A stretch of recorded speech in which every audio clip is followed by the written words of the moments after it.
मजा ही तब है। अब यही उम्र होती है, यही उम्र होती है, ये सहायक हैं, ये रिश्तेदार सहायक है, तुमको उंगली मार रहे हैं, फ्री का मोटिवेशन। दोस्तों कैसे हैं आप सब? राम जी की पाठशाला में आपका बहुत बहुत स्वागत है। उम्मीद करता हूँ आप सब अच्छे होंगे और आपकी तैयारी भी बहुत ही बेहतर ढंग से चल रही होगी। जैसा आप सबको पता है कि आपकी जो समस्याएं होती हैं उनके बारे में बीच बीच में बात करता रहता हूँ। जब आपके बात करने योग्य कमेंट इकट्ठे हो जाते हैं, उनमें से आज मैं 4-5 चीज़ों में बात करने वाला हूं जो बहुत ज़रूरी है और ये यूपीएसआई से संबंधित है। पहली जो इम्पोर्टेंट बात है, आप में से बहुत सारे लोगों के इस तरह के कमेंट आए, सेम लैंग्वेज नहीं आई पर घुमा फिरा के यही सारी बात है। सेम लैंग्वेज 4-5 कमेंट में थी कि सर तैयारी अच्छी चल रही है पर डर लग रहा है कि मैं सेलेक्ट हो पाऊँगा या नहीं हो पाऊँगा। इसके ऊपर बात करने वाले हैं। दूसरी बात है, बहुत सारे बच्चे पूछते हैं कि क्या आपकी पढ़ाई हुई मूल विधि सफिशिएंट है, अगर हम इसे अच्छे से कर लें तो क्या हमारा हो जाएगा। तीसरी बात है, यूपीएसआई एग्जाम कब होगा, कब तक कुछ भी अपडेट नहीं मिल रही है, कोर्ट केस वाला मामला चल रहा है, ये सब चीज़ें। और चौथी बात है, आप में से दो तीन लोगों ने अपनी जीवन संबंधित, एक प्राइवेट लाइफ से संबंधित, निजी जीवन संबंधित कुछ क्वेश्चन भेजे हैं, उनके बारे में भी हमको डिस्कशन करना बहुत ज़रूरी है। तो बिना देरी किए चलिए शुरू करें। सबसे पहले मैं किस चीज़ को लेना चाहूँगा, ये तैयारी अच्छी चल रही है और आपकी समस्याएं, ये दोनों पॉइंट मैं बाद में लूँगा, बट उससे पहले मैं मूल विधि वाले टॉपिक को लेना चाहूँगा। देखो मूल विधि में एक्चुअली में है क्या। मूल विधि में आपको पता है आईपीसी है, कोड ऑफ क्रिमिनल प्रोसीजर है एंड डिफरेंट माइनर एक्ट्स हैं, जिसमें से आईपीसी को मैंने बहुत बेहतर तरीके से 20-20 मिनट की 36 क्लास में मैंने कवर कराया है। सीआरपीसी के लगभग 10 क्लास रहे होंगे और उसके बाद मैंने कुछ इंपॉर्टेंट एक्ट्स को कराया है। आप में से बहुत सारे लोगों ने दो तरह के क्वेश्चन पूछे हैं, क्या आपके द्वारा पढ़ाई गई मूल विधि सफिशिएंट है और बाकी के कब कराओगे। तो दोनों क्वेश्चन का जवाब मैं एक साथ दे देता हूं। देखो, जितना मुझे आपको पढ़ाना चाहिए था उससे ज़्यादा मैंने आपको बहुत अच्छे से पढ़ाया है। यदि आप इन सब चीज़ों को पढ़ोगे, मेरे पास कमेंट नहीं है, नहीं तो मैं आपको कमेंट दिखाता। उसमें से बच्चों ने बोला कि जिन लोगों ने मुझसे मूल विधि पढ़ लिया है, राम जी की पाठशाला से मूल विधि पढ़ लिया है, उन लोगों का एक भी क्वेश्चन नहीं छूट रहा है, चाहे वो प्रीवियस ईयर हो, चाहे वो प्रैक्टिस सेशन में हो, उनके सारे क्वेश्चन हो जा रहे हैं। तो आपको बिल्कुल भी चिंता करने की जरूरत नहीं है। मैंने बहुत मेहनत से और जी जान से वीडियोस बनाए हैं। तो आप यदि फिलहाल कितने वीडियोस पढ़े हैं, लगभग 65 वीडियोस वहाँ पढ़े, तो ये 65 वीडियोस देख लेते हैं। और साथ में मेरे द्वारा करवाए जाने वाले, अभी पैट खत्म हो जाएगा, पैट का एग्जाम हो जाएगा, तो उसके बाद मैं आपको 900 क्वेश्चन के आसपास प्रैक्टिस कराऊंगा जो पिछले साल के होंगे और जो संभावित क्वेश्चन होंगे। तो आपका मूल विधि से क्वेश्चन छूटना इम्पॉसिबल हो जाएगा। आप 99% क्वेश्चन सही करके आएंगे, तो इसलिए चिंता करने की बिल्कुल भी ज़रूरत नहीं है। उसके बाद आप में से बहुत सारे लोग बोल रहे हैं कि सर एक्ट कब खत्म कराओगे। और देखो, और बहुत सारे एक्ट हैं, मुझे पता है कि 5-7 एक्ट और बचे हैं, वो मैंने इस तरह से नहीं करवाए जैसे क्लासेस में इंपॉर्टेंट धाराओं को पढ़ाया है, क्योंकि जिस चीज़ की इंपॉर्टेंट धाराएं जितनी पढ़नी थी वो मैंने पढ़ा दी हैं। बाकी के जो एक्ट्स हमारे बचते हैं, उन एक्ट्स को पूरा पढ़ाना एक समझदारी नहीं होगी, क्योंकि उसमें से फैक्ट पूछे जाते हैं और बमुश्किल 1-2 धाराएं पूछी जाती हैं। तो उन एक्ट्स को मैं एमसीक्यूज़ के थ्रू, जो ये 900 एमसीक्यू होंगे, इसमें एक्ट वाइज ही पढ़ाऊंगा। ये 900 एमसीक्यू मैं आपको एक्ट वाइज ही पढ़ाऊंगा, यानी आईपीसी करवाऊंगा, फिर सीआरपीसी करवाऊंगा, देन डिफरेंट जो भी एक्ट आता रहेगा उस एक्ट के हिसाब से मैं आपको प्रैक्टिस कराता जाऊंगा। आपको बिल्कुल भी दिक्कत नहीं होगी। और भी मैं क्या करने वाला हूं, यदि आप वो वाली वीडियो नहीं देखें या दिक्कत हो रही है, तो मैं बहुत जल्दी इनकी मैराथन भी स्टार्ट करने वाला हूं। और मैराथन पूरा पहले मैं नोट्स तैयार करवा रहा हूँ, फिर पेन टैब और ग्रीन स्क्रीन की मदद से जो डिजिटल स्क्रीन बन जाती है, उसकी वीडियोज़ भी मैंने डाली हैं, आप देखिए हिस्ट्री वगैरह में जाके। तो उस तरह से मैं आपको पूरा का पूरा मैराथन करवा दूंगा, आप चिंता मत कीजिए। तो मूल विधि सफिशिएंट है विद 900 क्वेश्चन, ये आप ज़रूर कर लेना। और चैनल पे पहली बार आए हो तो सब्सक्राइब करना मत भूलना और अपने दोस्तों के साथ भी शेयर करना मत भूलना। उसके बाद अगले प्रश्न की तरफ आगे बढ़ते हैं हम। अगला प्रश्न है यूपीएसआई एग्जाम कब होगा। आप लोगों को इसकी चिंता करने की ज़रूरत नहीं है। मैं मानता हूँ कि मामला बिल्कुल शांत पड़ गया है। मामला बिल्कुल शांत इसलिए पड़ गया है क्योंकि कुछ अभी हो ही नहीं रहा है और थर्ड वेव भी आने वाली है। ठीक है, थर्ड वेव के बारे में भी बात आने वाली है। थर्ड वेव के बारे में बात आने वाली है कि भाई थर्ड वेव आने वाली है, तो जो अक्टूबर में एग्ज़ाम बोला गया था क्या वो एग्ज़ाम अक्टूबर में हो जाएगा? तो देखो आपको मैं एक बात बताता हूँ, थर्ड वेव के बारे में एक बात बोली जा रही है कि अगस्त के एंड से ये शुरू हो सकती है और सितंबर में इसका पीक रह सकता है, सितंबर में इसका पीक रह सकता है। आपको मैं एक बात बताता हूँ, ये जैसे सेकेंड वेव आया था, सेकेंड वेव में क्या था, एकदम से केसेस शूटअप हुए थे और उसके बाद एकदम से डाउन चले गए थे, बहुत जल्दी केस बढ़े थे, बहुत जल्दी डाउन चले गए थे। तो अगर थर्ड वेव भी आती है तो अक्टूबर ही अपने एग्ज़ाम को मान के आप तैयारी करो। मैंने अपने राम जी की पाठशाला जुड़े हुए लोगों को बोला था कि आप लोगों को क्या करना चाहिए, आप लोगों को अक्टूबर के स्टार्टिंग वीक को मान के चलना चाहिए। बट अगर थर्ड वेव भी आती है तो आप ज़्यादा टाइम अपने पास मत मानो, क्योंकि चुनाव आगे हैं और उन्होंने पूरा खाका बोल दिया कि अक्टूबर में एग्जाम ले लेंगे, नवंबर में फिजिकल लेंगे और दिसंबर के लास्ट तक आपका रिजल्ट दे देंगे। इसमें देरी भी हो सकती है, तो मैक्सिमम 1 महीने की हो सकती है, वो भी प्रोसीजर में। तो अपने को एग्ज़ाम अक्टूबर में मान के ही चलना है, बिल्कुल भी परेशान नहीं होना है और धैर्य के साथ लगे रहो। कोई बात नहीं, कहीं से कोई न्यूज़ नहीं आ रही है, बस अपना जितना टाइम आपको मिल रहा है उतना यूटिलाइज करो, उतने अच्छे से पढ़ते रहो तो बिल्कुल भी दिक्कत नहीं आएगी। तो 2 क्वेश्चन हमारे हो चुके हैं, ये वाला हो चुका है, ये वाला हो चुका है। अब बात करता हूं मैं, तैयारी अच्छी चल रही है पर डर लग रहा है। एक बात बताओ मेरे भाई, जब तैयारी अच्छी चल रही है, अच्छी तैयारी किसको मानोगे? अच्छी तैयारी का मतलब आपकी तैयारी अच्छी चल रही है, आपकी चीज़ें क्लियर हो रही हैं, आपके सब्जेक्ट क्लियर हो रहे हैं, आपके कॉन्सेप्ट क्लियर हो रहे हैं, यानी कि आपके मार्क्स भी अच्छे आएंगे। तो जब आपकी तैयारी अच्छी चल रही है तो घबराने की ज़रूरत नहीं है। ज़िंदगी में बुरा वक्त भी आता है, अच्छा वक्त भी आता है। तैयारी करने वाले दौर को या तो बुरे वक्त में ले लो या अच्छे दौर में ले लो, बुरे वक्त में ले लो या अच्छे वक्त में ले लो, बुरे दौर में ले लो या अच्छे दौर में ले लो। और जब जो चीज़ करनी है उसको अच्छे दौर में लेके चलो। और डरना तो बिल्कुल नहीं है। डर किस बात का? डर किस बात का है मैं बताता हूँ। डर इस बात का है कि सिलेक्शन होगा कि नहीं। डर इस बात का है कि सिलेक्शन होगा कि नहीं। अरे भाई, आपने वो गीता जी का श्लोक नहीं सुना है कि कर्मण्येवाधिकारस्ते माँ फलेषु कदाचन माँ कर्म फल हेतुर्भु माते संगुष्टो कर्मणि। इसका मतलब है कि अपना कर्म करते जाइए, फल की इच्छा मत कीजिए। अब आप अगर देखो, एग्जाम में भी हड़बड़ाहट इसी वजह से होती है। हम क्या सोचते हैं कि एग्जाम क्लियर होना चाहिए, एग्जाम क्लियर होना चाहिए, एग्जाम क्लियर होना चाहिए। इस चक्कर में हमारे माइंड पे इतना प्रेशर पड़ जाता है कि हम एग्जाम प्रेशर को झेल ही नहीं पाते हैं। क्वेश्चन वहां पे सारे ऐसे होते हैं, आप कूल माइंड होके जाएंगे तो इजीली आपके क्वेश्चन सोल्व हो जाएंगे। आप नोटिस कीजिए, जिन एग्जाम को आप सीरियसली देने नहीं जाते, मौज मस्ती में देने चले जाते हो, चाहे आपकी तैयारी कम भी हो, आपके मार्क्स बहुत अच्छे आ जाते हैं। और जिन एग्जाम की फुल टू तैयारी में रहते हैं और टेंशन लेके रखते हैं उस एग्जाम के प्रति, तो उसमें आपका स्कोर गिर जाता है। क्योंकि कोई भी एग्जाम आपकी साइकोलॉजिकल लेवल को चेक करता है, आपकी साइकोलॉजी को चेक करता है कि आप कितने प्रेशर में कितने बेहतर तरीके से काम कर सकते हैं। तो आपको बिल्कुल परेशानी नहीं लेनी है। आपका काम है सिर्फ ये, आपका काम है सिर्फ ये। और ये जो डर लग रहा है ना होने ना होने का, इस पे बाद में छोड़ दो। आप तैयारी अच्छी करो यार। आप अगर सोचते रहोगे कि खाना सामने रखा है, पेट भर जाए, पेट भर जाए, बिल्कुल नहीं हो सकता है।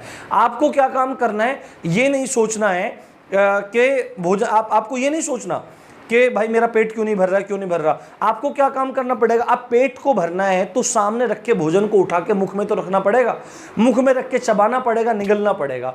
आप जैसे ही ये काम करोगे कि उठाओगे, मुख में रखोगे और उसको गले में डालोगे और उसको अंदर टिंगल जाओगे, अंदर निगल जाओगे, तो पेट ऑटोमेटिकली भर जाएगा मेरे भाई।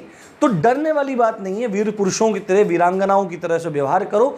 दरोगा बनने वाले हो भाई, लोगों की केयर करोगे, लोगों की प्रोटेक्शन करोगे, लोगों को न्याय दिलाओगे, लोगों की मदद करोगे। तो अपनी मदद नहीं कर पा रहे हो तो कैसे दूसरों की मदद करोगे। तो डरना नहीं है, शेर के बच्चे हो, शेर हो, शेरनियाँ हो, ठीक है। दिखने में वैसे नहीं हो पर इधर से होना चाहिए। तो बिल्कुल भी घबराने की जरूरत नहीं है, बस तैयारी अच्छे से करो। रिजल्ट कुछ भी हो, मेरे को अपना 100% देना है, इस बात को सोच के आपको चलना है। और चौथी बात कर लेते हैं आपकी समस्याओं के बारे में। देखो, अगर आपकी कोई भी प्रॉब्लम हुआ करे ना, तो आप जेन्युइन तरीके से मेरे पास डाल दिया करो और मेरे को जब भी टाइम लगेगा, आगे से आपकी समस्याओं के लिए संडे में एक लाइव सेशन किया करेंगे या संडे में मैं आपको रिकॉर्डेड वीडियोस प्रोवाइड करवा दिया करूंगा जैसे ही मिल रही है।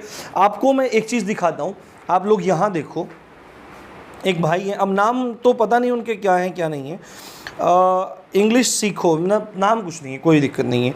ये बोल रहे हैं कि जवाब ज़रूर दें। आप किस चीज़ का जवाब दें? जब दोस्त धोखा दे, रिश्तेदार ताने मारे, ऐसी कंडीशन आप एंजॉय करने कहीं नहीं जा सकते। अच्छा, ये मतलब बोल रहे हैं जब दोस्त धोखा दे दे, रिश्तेदार ताने मारे, ऐसी कंडीशन और मतलब ऐसी कंडीशन हो कि आप एंजॉय करने नहीं जा सकते हैं, तब आप स्टडी बर्नआउट फ्रस्ट्रेशन कैसे ओवरकम करें। तो भाई ने पूछा है कि जब मतलब सब चीज़ें अगेंस्ट जा रही हूँ, अरे मज़ा ही जब है पगले, जब दुनिया को लगता हो कि तुम कुछ नहीं कर सकते हो, मज़ा ही तब है। अब यही उम्र होती है, यही उम्र होती है। ये सहायक हैं, ये रिश्तेदार सहायक है, तुमको उंगली मार रहे हैं, फ्री का मोटिवेशन दे रहे हैं। आपको संदीप माहेश्वरी को और फलाने ढिमाके को सुनने की जरूरत क्या है।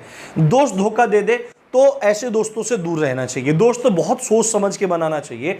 एक श्लोक है संस्कृत में, मेरे ठीक से याद नहीं है, पर उसमें यह है विषकुंभम पयोमुखम, विषकुंभम पयोमुखम, ऐसे कुछ करके उसकी पंक्ति है। यानी कि ऐसे लोगों से दूर रहिए जो इस तरह से बर्ताव करते हैं, उस घड़े की तरह से बर्ताव करते हैं जिस घड़े के अंदर जहर भरा हुआ है पर उसके मुख पर दूध लगा हुआ है। आप दूध समझ कर पी जाएंगे पर वो विष होगा और आपके प्राणों के लिए वो बहुत ज़्यादा घातक होगा। तो मित्र किसको समझें? मित्र उसको समझें जो आपकी अच्छाई की तरफ ध्यान दे, आपको गलत राह पे ना लेके जाए। तो ऐसे दोस्तों से दूर रहें। मुझे पता है कि जिनसे दोस्ती करते हैं, लगाव रखते हैं, मेरे साथ भी ये चीज़ें हुई हैं, सभी के साथ होती हैं, तो वो लोग एकदम धोखा दे के चले जाते हैं, तो वो कोई भगवान नहीं है, उनको लात मारो। रिश्तेदार क्या है? रिश्तेदार ठीक है भाई, मत आओ हमारे घर, हम आज नाकामयाब हैं, कल को जब तुम कामयाब हो गए यही सब, बेटा बंटू क्या हाल है, नौकरी लग गई, तब ये आपसे बात करेंगे। तो ये सब स्वार्थ का जगत है। तो आप अपनी तैयारी में लगे रहिए। और दूसरी बात है, अगर आप कहीं एंजॉय करने नहीं जा सकते, अभी टाइम भी नहीं है एंजॉय करने जाने का। मैंने इन भाई को क्या रिप्लाई किया था? मैंने रिप्लाई किया था, आप दिन भर अपने पढ़ाई करिए धैर्य से, बिल्कुल जैसे भरा हुआ घड़ा होता है ना, एकदम छलकता नहीं है, गंभीर होता है। सुबह के समय थोड़ा योगाभ्यास करो, शांत मन रहो, गाली गलौज मत करो और अश्लील चीज़ें मत देखो। समझ रहे होंगे आप सब चीज़ें। और फालतू मतलब किसी से बात मत करो, अपनी पढ़ाई पे ध्यान दो, चिंतन करो, मनन करो, भगवान से धन्यवाद करो। और शाम के समय जब भी आपको टाइम मिले, मतलब जैसे आप माना कि सुबह से लेकर शाम तक आपने पढ़ लिया, पूरा दिन आप पढ़ने में लगाया, या 7 से 7 के बीच में आपने अपनी पढ़ाई कर ली, तो इवनिंग टाइम में कोई भी आप एक हॉलीवुड मूवी देख लो, कोई भी एक हॉलीवुड मूवी देख लो, और 1.5-2 घंटे की होती है, कोई भी अच्छी मूवी देख लो। और मतलब सेक्सुअल कंटेंट से रिलेटेड चीज़ें मत देखना, जैसे मार्वल्स की सीरीज़ है, एवेंजर्स वगैरह, जिसमें एक्शन हो, अच्छी चीज़ें हो, कुंग फू वगैरह, ये सब चीज़ें, वो चीज़ें आप देखो तो आपका माइंड फ्रेश हो जाएगा और आप स्टडी के बर्नआउट से दूर हो जाएंगे। अब एक और केस दिखाता हूँ, एक केस और देख के जाना आप लोग। ये बड़ा खतरनाक मैटर है। भाई लिख रहे हैं, नाम है इनका समर्थ सिंह। ये बोलते हैं, इधर आपको दिख रहा होगा, नमस्कार सर, मैं आपको बहुत दिन से फॉलो कर रहा हूँ, आप सच में एक बहुत अच्छे शिक्षक हैं। बहुत बहुत धन्यवाद समर्थ जी आपके इन सुंदर शब्दों के लिए। इन्होंने बोला सर मुझे सर 2 महीने पहले पता चला कि जिसके लिए मैंने ये तैयारी शुरू की थी, वो लड़की मुझे पिछले 2 साल से धोखा दे रही थी। ठीक है, उससे दूर होने की कोशिश भी की लेकिन नहीं रह पाया, और आज भी उसके साथ हूँ, लेकिन उसे आज भी मेरी कोई अहमियत नहीं है। और अब मैं खुद को पूरी तरह बर्बाद कर चुका हूँ, पढ़ाई छूट चुकी है। मैं ये एग्ज़ाम पास करना चाहता हूँ, पढ़ना चाहता हूँ, उसे भूलना चाहता हूँ, कृपया कुछ सलाह दें।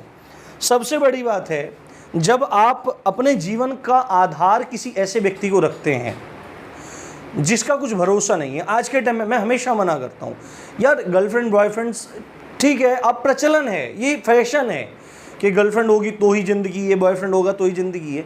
ऐसा नहीं है। ये जीवन, ये आयु अपने आप को बनाने की है, अपने आप को संवारने की है। हमारी प्राचीन परंपरा सभ्यता 25 वर्ष तक नैष्ठिक ब्रह्मचर्य के पालन का उपदेश करती है। तो 25 वर्ष तक नैष्ठिक ब्रह्मचर्य में क्या करता है? आदमी शक्ति का संचार रखता है और अपने आप को नई नई विद्याओं से परिणत करता है, शरीर को मजबूत करता है, विद्या को मजबूत करता है, अपने बल को मजबूत करता है, और उसके बाद संसार की दौड़ में उतरता है। तो आप उसके ऊपर, चलो ठीक है, आपने उसके ऊपर तैयारी शुरू की थी, छोड़ो यार, गई, पर आप क्या कह रहे हैं, आपको पता लगा धोखा दे दिया, आप फिर भी उसके साथ हैं, तो आप सोचो आप मेंटली कितने कमज़ोर हो, सामने वाला आपको धोखा दे रहा, गुस्सा नहीं आ रहा आपको। तो इस चीज़ को समझो, लात मारो, साइड में हटाओ, थोड़े दिन दिक्कत होगी। भाई मैं एक बात बताता हूँ, 2 साल से साथ हो, 2 साल से, ये लिखता हूँ मैं, 2 साल, जब किसी व्यक्ति की उम्र हो जाती है 40 साल 50 साल, उसकी माता जी की उम्र होती है 75 साल, ठीक है, 75 साल उम्र होती है। यानी आप अब देखो, आपके माता जी की उम्र 75 साल है और आपकी 50 साल है, यानी कि आप अपने माता जी के साथ 50 साल से हो और उन माता जी का क्या हो जाता है, निधन हो जाता है, ठीक है। माँ से सबसे ज़्यादा करीब होता है आदमी, माँ से सबसे ज़्यादा करीब होता है आदमी, तो इनका निधन हो जाता है तो अपार कष्ट होता है। माता जी चली गई, हमारा सहारा चला गया, सब चला गया। पर इन माता जी को भूलने में 6 महीने भी नहीं लगते। 6 महीने में तो ऐसा हो, 6 महीने तो मैंने बहुत ज़्यादा बोल दिए, 1 महीना भी नहीं लगता। 1 महीने में ऐसे हो जाता है, हाँ यार हमारी माता जी, और उसके बाद जीवन नॉर्मल हो जाता है। तो जब माता के बारे में इतना होने, अरे ये है कौन, 2 साल, अरे भाड़ में जाने दो, अपनी तैयारी करो, जीवन है, इससे भी अच्छी लड़की मिलेगी। बहुत समझदार लड़कियां भी हैं इस दुनिया में, बहुत अच्छी लड़कियां भी हैं, बहुत अच्छे लड़के भी हैं। तो जो धोखा दे रहे हैं उनको लात मारो, निकालो, ठीक है। और अपने आप को सुनो, वो आपको धोखा दे रही है, वो तो चली जाएगी, कहीं भी सेटल हो जाएगी, बट आपकी ज़िंदगी इंपॉर्टेंट है, आपके मम्मी पापा के लिए इंपॉर्टेंट है, वो आपको कुछ कामयाब देखना चाहते हैं। तो जो तैयारी आपने इसके लिए शुरू की थी, जो 2 साल से मिली थी, अब तैयारी उनके लिए करो जिनके साथ में 20 साल से हो, जिनके साथ में 25 साल से हो, या बीच के किसी टाइम से हो। उनकी आंखों में खुशी देखने के लिए तैयारी करो, उनको अपना मानो, उनकी सम्मान करो, उनके चरणों में लोटपोट हो जाओ, उनके चरण धूलि को सिर पर रखो, उनके लिए तैयारी करो, दोबारा से खड़े हो जाओ और दोबारा से लग जाओ। इसी अच्छी बात के साथ आप देख रहे थे राम जी की पाठशाला। मैं हूं राम भारद्वाज। जय हिंद, जय भारत।